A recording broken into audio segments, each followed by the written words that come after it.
around the mechanisms in terms of funding, which we had already explained.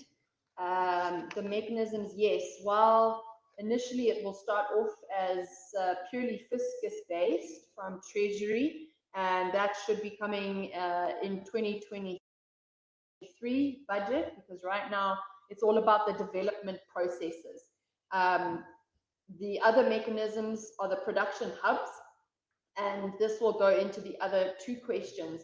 The skills development and skills training will be done so that these young people will get skills to then help the production units, depending on the area of the country we're in. Maybe there's a farm and they're growing groundnuts, and the production unit will then be peanut butter. And so they will be learning those specific skills. So the production units will, we will work with them to get those production units into making a profit that will then go back into that center or into the centers, and hopefully that will then allow for fiscus to not be adding in consistently so much money. So that is where the mechanisms, we really want these production units to be profitable. The rebranding, as the Honourable said, is the youth are excited about the platform for job opportunities. And she was asking, if I understood her correctly, what is the guarantee?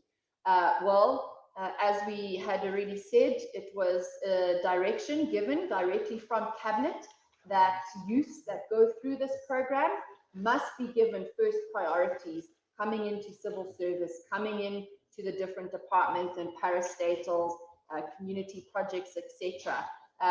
So I would not be doing my job if I go against what the Cabinet has said, and that is the directive that the team is following. And they will be able to get these jobs because of the skills. So we're not just talking about skills at a vocational training center.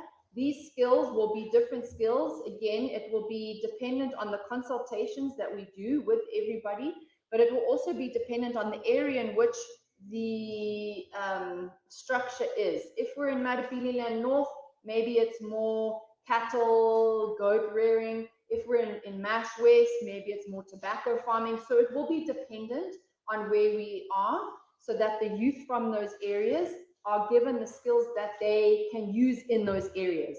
And those skills and those trainings, all the way from actual skills to financial literacy training, will then allow for those students to have a few different paths. The first path would be into civil service.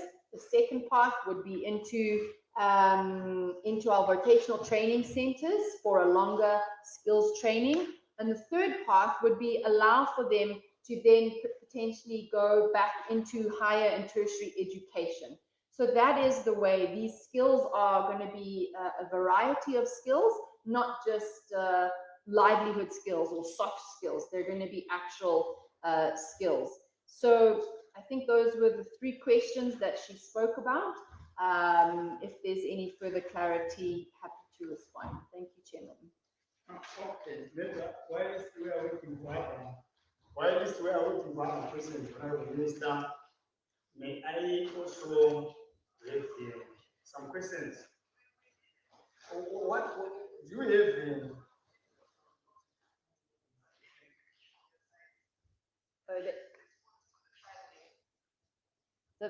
She's saying she was not. Thank you. Yes. Okay. Honorable Mabatera, so I'm sorry for that. So we had responded to say, and we've shared our responses in hard copy, but the response to the mechanisms in terms of funding, first it will start off purely from fiscus, but we have put into the program production units, and these production units will be based at the actual service centers, National Youth Service Centers. Those production units will be there and allow for the trainees to obviously use their skills, but then those production units, dependent on where they were, I used the example of at the one National Youth Service, we might be able to grow groundnuts. We would then need peanut butter production units so that that peanut butter can then be sold. There will be units like that stationed around the country, which will then be able to go into a profit making, and those funds will be channeled back into the National Youth Service so that it's not fully reliant on fiscus.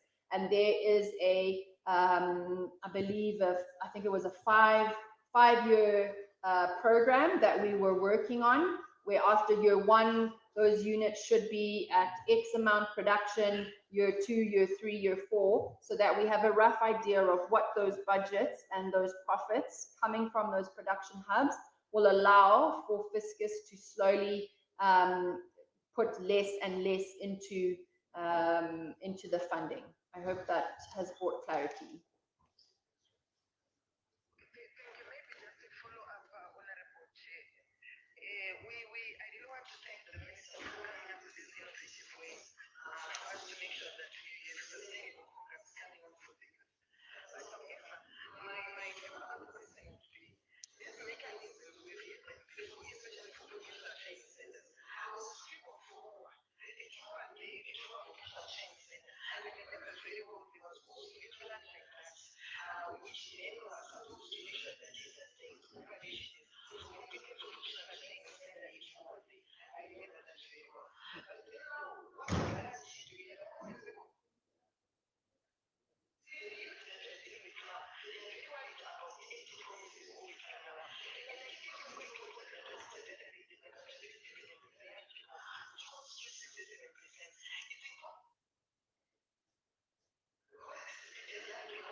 Okay. Okay, thank you. And thank you for that very pertinent question. So yes, we have. We know that some of the vocational training centers, the production units haven't worked, and all of that, those studies have been looked at. And that's why I said at the beginning that the production units will be based off of the area that we are in, first and foremost. Secondly, they have been given time, so we don't expect them to be profitable within a year, because maybe that intake that year, the first year, is quite low. It's not realistic for us to think that there's going to be a huge profit within the first year. So we've given ourselves a step-by-step that should allow for us to be able to adapt and pivot quickly whenever there is something that might not be going correct, able to adapt, change, make the correction in order for the production units to be successful. Thank you. Okay.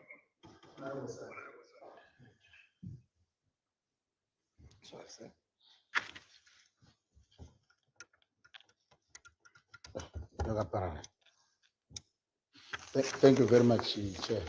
Honorable Minister, thank you for your good presentation, which you have just presented to us.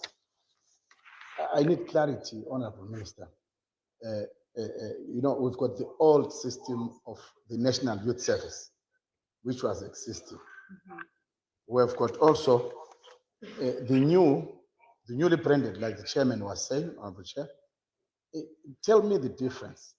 Tell me the link if you look at the old system of the National Youth Service and the new system which you are trying to introduce, how they will work, what's going to change exactly, besides uniform, which you are talking about, besides the tag green bombers, which they were given before? Can we know what will be the difference there exactly? And also, Honorable Mabetere talked about vocational training centers. I don't know how these two entities will work. We've got the National Youth Service, we've got also the vocational training centers, where I believe maybe youth might be paying fees to attend. And this one is wholly sponsored by the ministry, the National Youth Service. What is the link between National Youth Service and the vocational training centers which have been mentioned? Do you think they are going to operate or they are going to coexist as a tool to arm the youth as they go forward, as they are growing? What exactly, put it clear, what exactly, Honorable Minister, is going to be offered by vocational training centers that will not be offered by the National Youth Service? And also, if you can tell us as a committee, Honorable Chair, the timelines of this bill. Yes, to some extent you don't control it, but we've been talking about this bill for years, just like the sports bill, just like other bills, especially in your ministries. And even the board members, there is a talk show in the ministry. What we need action. Let's walk the talk, especially when it pertains the youth. My honorable minister chair just mentioned now one honorable member, Meritere, says the youth constitute 67% of the population. And of the 67%, I will tell you, honorable chair, that more than 60% of the 67% are educated, highly educated youth. Some of them with PhDs. So if we continue just talking without action, I don't think it's going to work well with these youth. Let's be action people. Let's do what we say. Let's walk the talk, so that the youth will have trust on us, the leaders, that what we promise them happens. Thank you for now. Thank you, Chair, and thank you to the honourable member. Allow me first to say the clarity on the two will really be done through the curriculum, through the more values-based, and also coming up with the Act of Parliament, because through that Act, there will be those guiding principles addressed. And also the studies that we've seen and that we've done as a ministry, they've shared with us the best practices of things that are working, things that aren't working. So in terms of clarity between old and new, I think the biggest difference and the biggest focus, aside from the renaming and the rebranding, is really the curriculum and the development of that curriculum. How the National Youth Service and the vocational training centers will work. The vocational training centers offer young people longer courses for skills. The National Youth Service is 6 months. So the way that we're seeing it is that would almost be a little bit of a teaser. This is what you would do to become an engineer, an electrician, a farmer. And the hope is that those courses and that curriculum allows you to gather or garner a few points that would get you entry into a vocational training center, entry into higher and tertiary education, and that would be the avenue and how the two would work together specifically within the ministry. You spoke about timeline and being a talk show.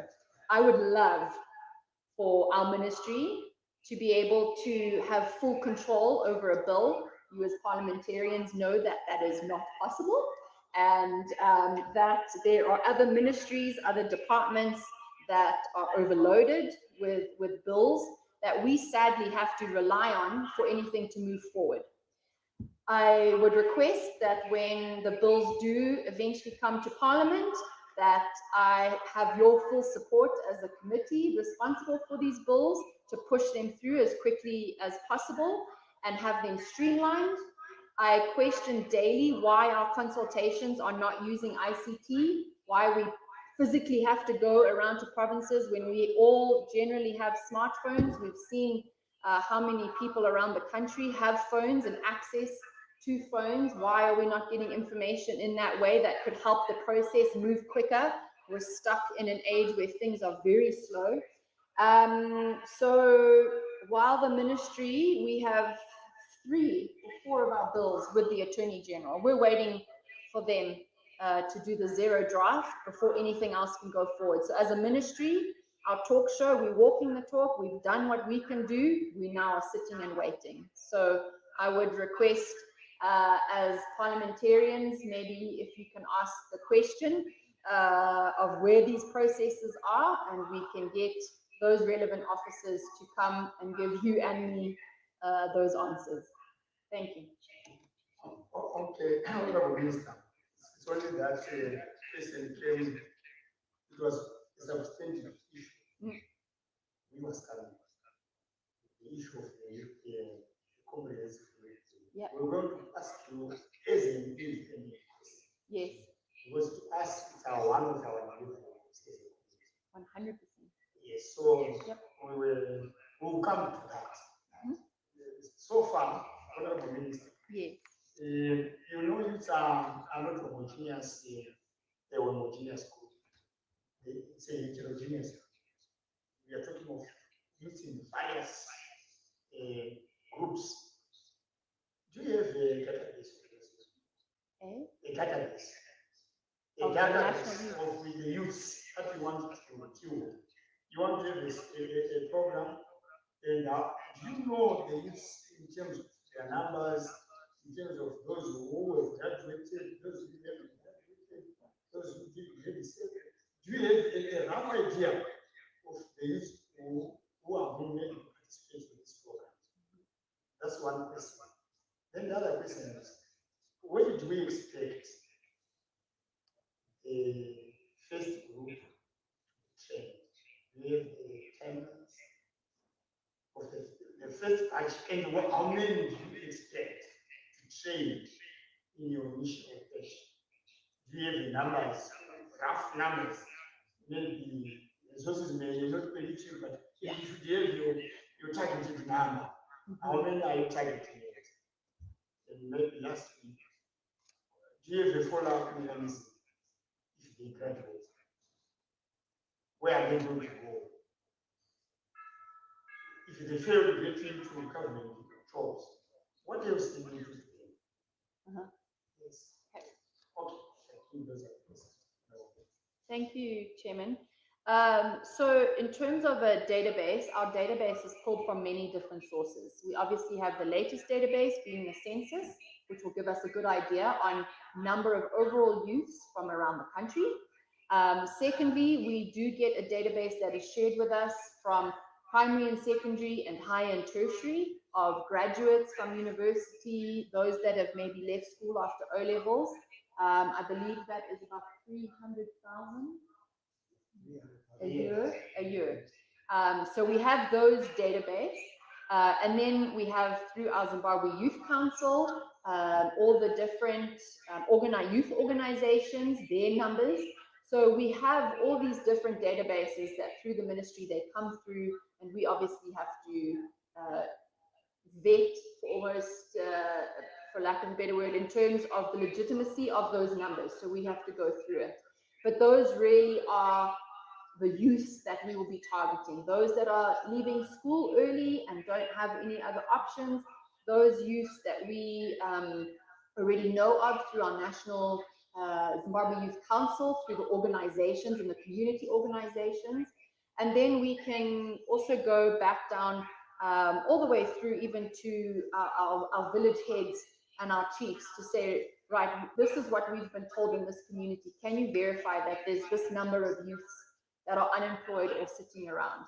So that's how the ministry will work in order to identify youth that may be interested in volunteering and coming to the program. In terms of timelines, as we've said, for trainings, there's no trainings this year. What we're focusing on is the rebranding, the renaming, the curriculum, and training will start next year because we also need the budget, so that will come in, and I'd appreciate the support from Parliament when we bring our budget for 2023, and the timelines were... Okay, so that is actually, Cabinet approved our implementation matrix, which we will get a hard copy. I can't off the top of my head remember the exact, but roughly on numbers, 10,000.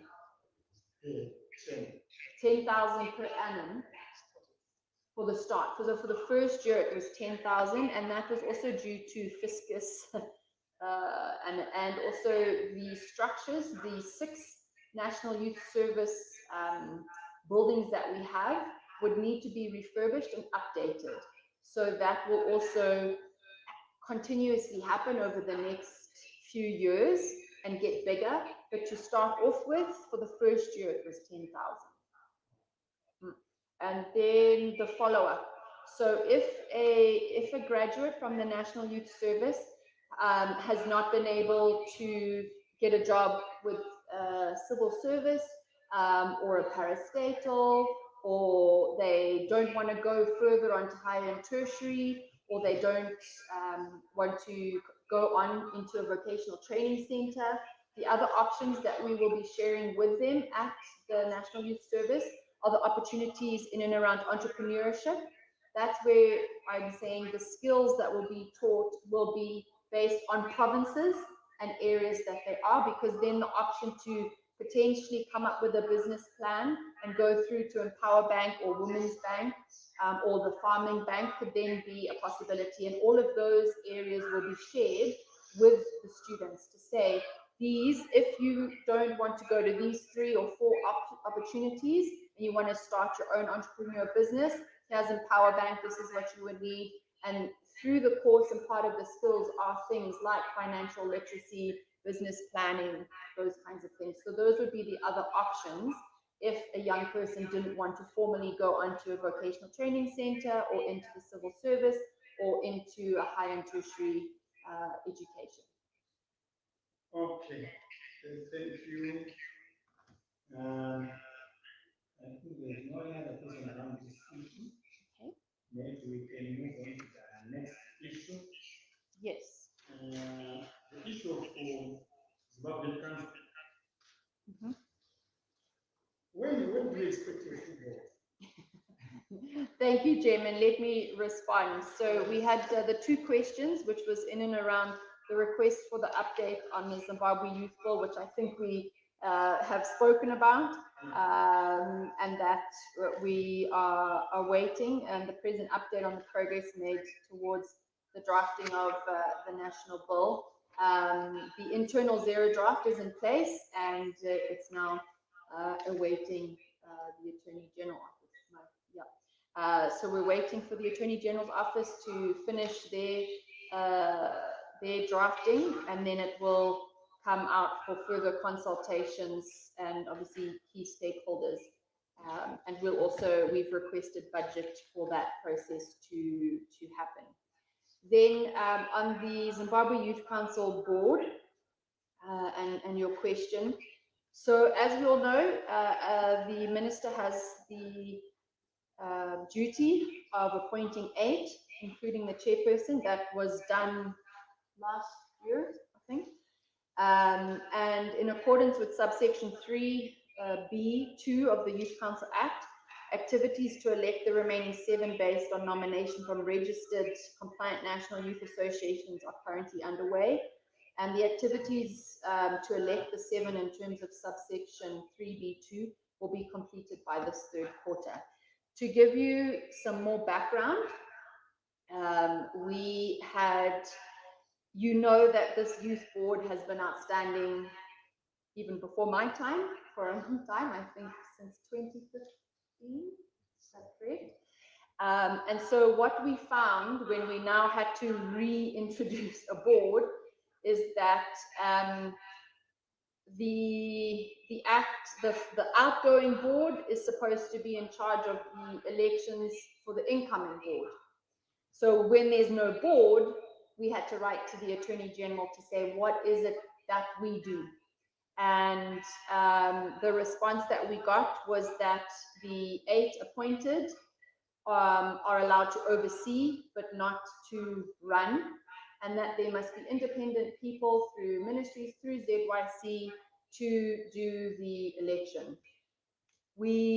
Our initial information that we received in terms of the Zimbabwe Youth Council Act and what classifies a National Youth Association to be compliant in order to run, there were very few that were compliant, because it says within the Act they must achieve X, Y, and Z and be doing X, Y, and Z. And because there's not been a board, a lot of the National Youth Associations have not been doing that. Now, that doesn't mean they haven't been implementing their programs. We know that they've been implementing their programs. But when it then came to the Act. So what we're doing at the moment is we've been working with national youth associations and youth councils to become compliant with what the Act says, and that process is ongoing. We have a timeline, and hopefully the elections will happen in the next 3 to 4 weeks for those 7 positions. But it's taken a bit of time just because there was no board, and we had to obviously get the correct legal advice in order to follow a proper process. Thank you, Chairman. Okay, maybe my question, Honorable Minister, is you have already appointed those. When did you appoint them? Is it a year ago now? Yes. And when is April the 2021. when is the board going to run now? Is it going to start from the date you appointed those ones, or is it going to start from those 7 when they come in? When is the board going to start running? Is it going to start running from 2021 or 2022? When is the board going to start running? Thank you, Chairman. That's a question we've all had because these 8 that I had appointed have been required to facilitate and do different duties. But when it comes to the board being fully constituted, we have to wait for the 7. So we will rely on legal and the Attorney General once the elections are done to give us that guiding framework.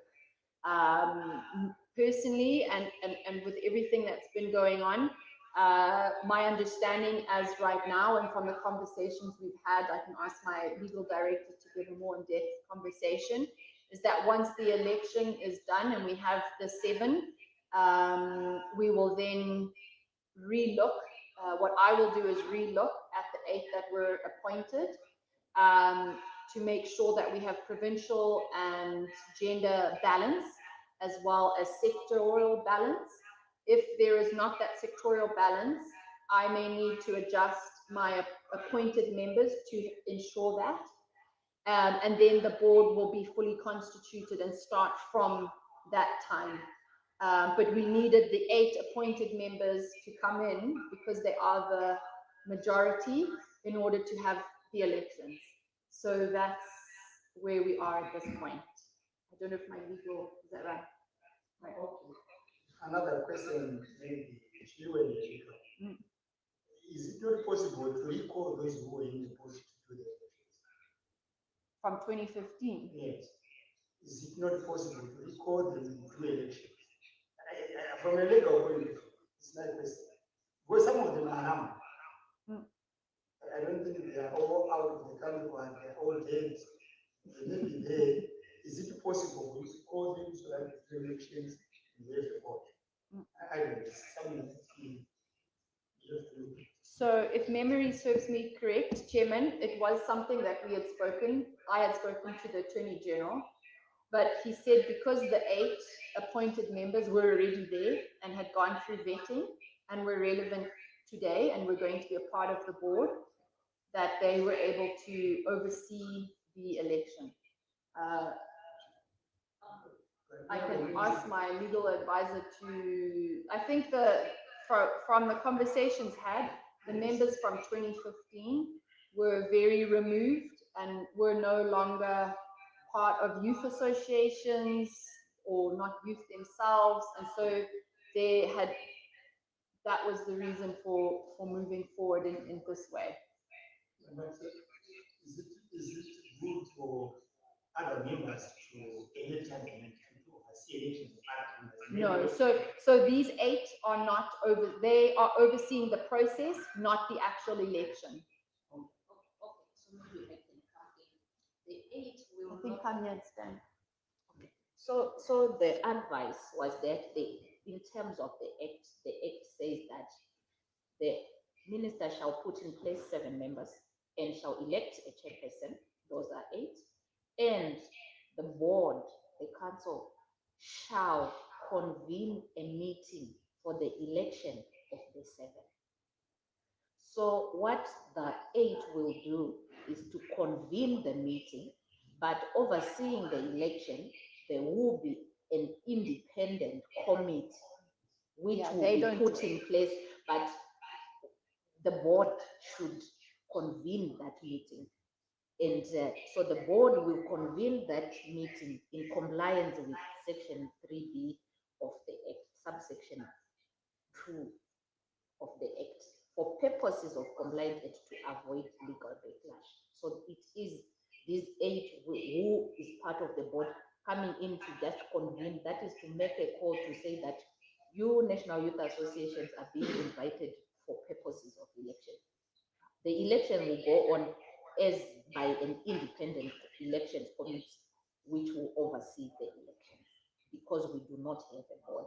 As to whether or not we can use the board which went away in 2015, I think we will go and look at the legalities of whether they accept the mandatory 8-year term. If they had, then in terms of Corporate Governance Act, we will then be looking at it. We'll liaise with the Attorney General's office to see whether we can go ahead and explore that possibility. Okay. Because what we want is the board Yes, me too. to explore all ways that will make a board best be available. I think it prevent what happened. A situation where a board will not in place for almost it's good for it. And Honorable Mayor, Honorable Mayor, yes.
Okay.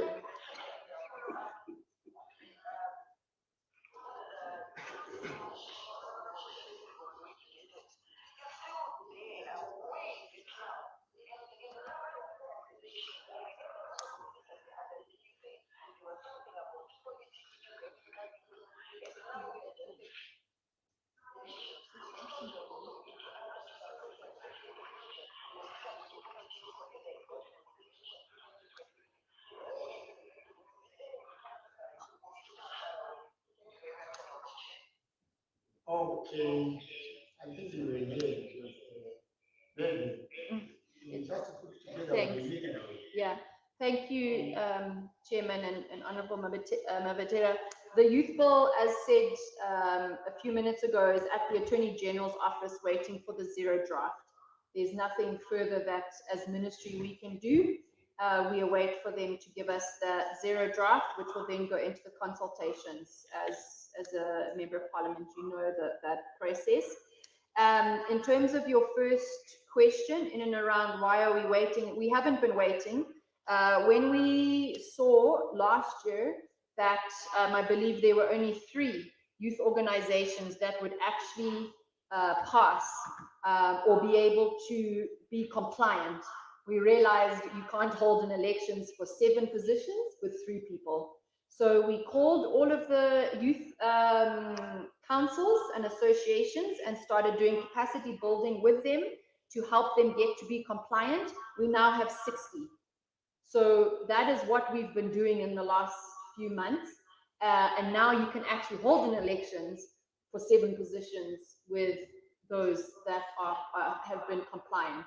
It's taken time, but there was no other way for us to do it. So that's where we are now. The youth councils are all abreast of the process. They've all been a part of the process. They've all been working with the team, the youth department and the Zimbabwe Youth Council staff to become compliant, to do all of the mandatory requirements that allow for them to be considered as compliant. And now that's where I'm saying the timelines now are that from those youth organizations that are now compliant, we will now hold elections. That, as the legal said, the 8 will convene as to the act, the meeting, and then an independent committee will run the elections. Thank you.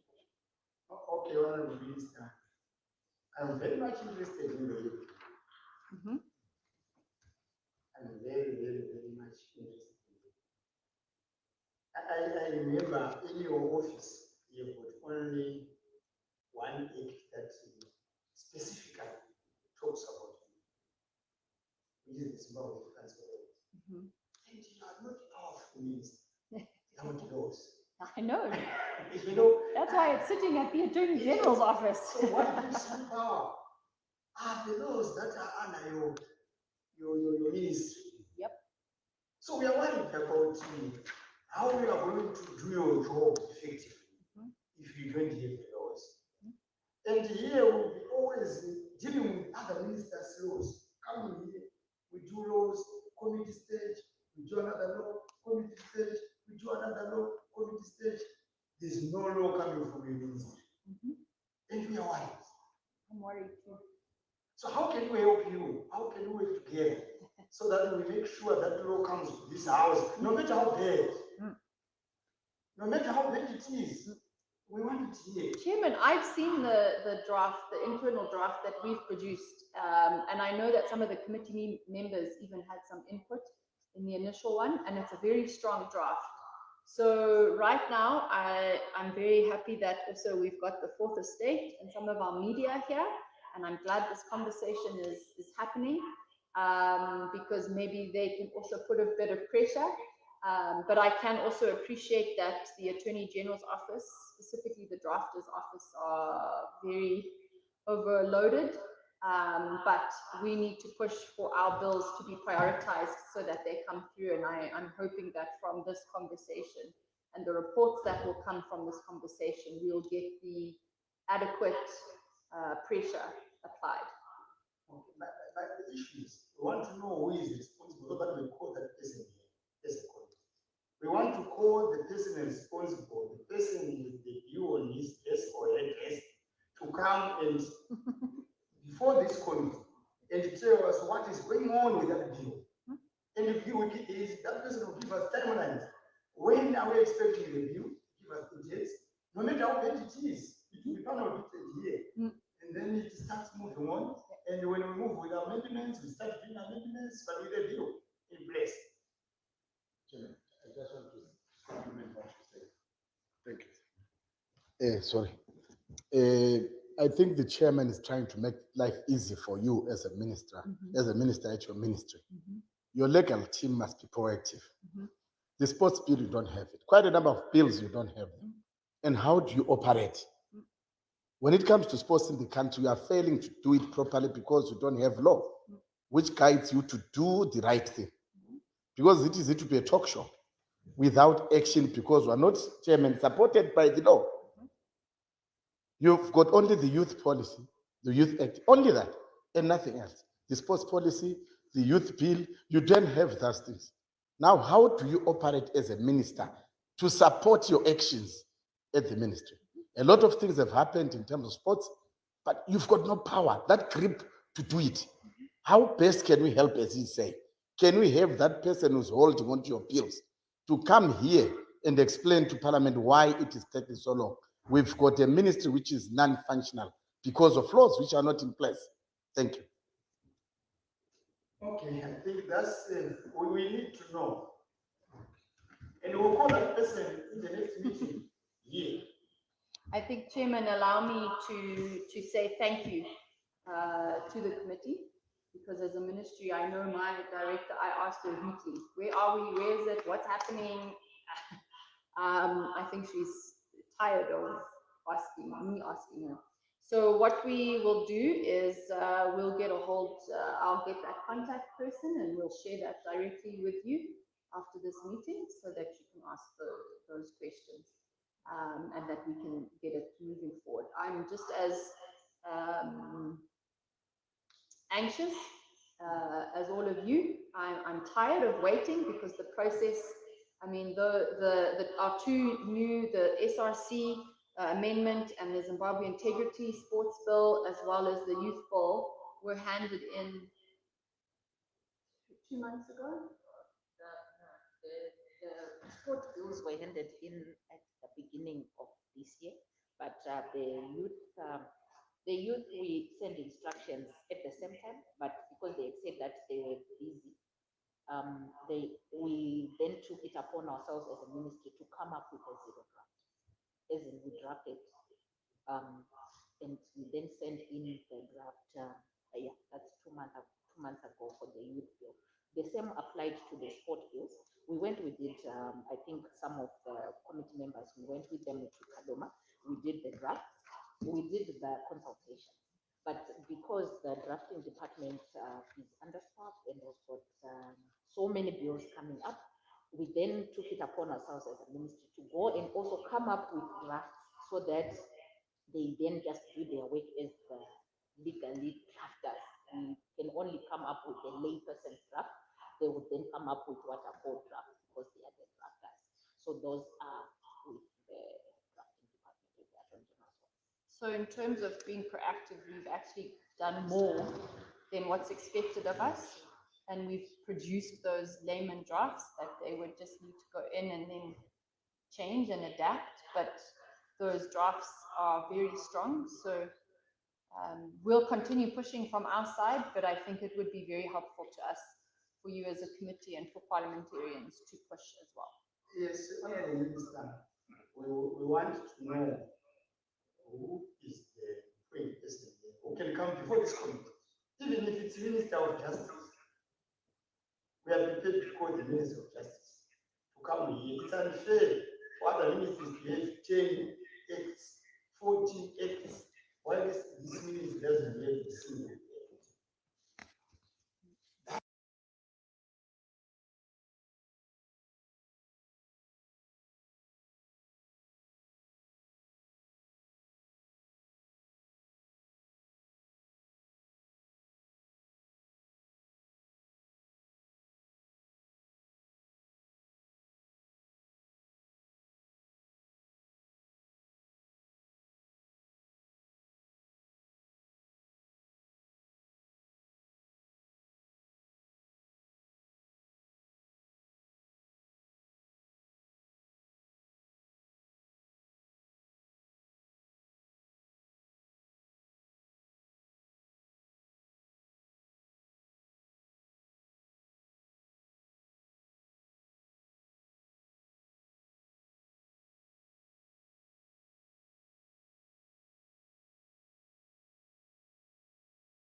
All right, so that was a live feed from Auburn Pali coming through from Parliament of Zimbabwe, where the youth minister, Kirsty Coventry, was giving oral evidence around issues to do with her ministry.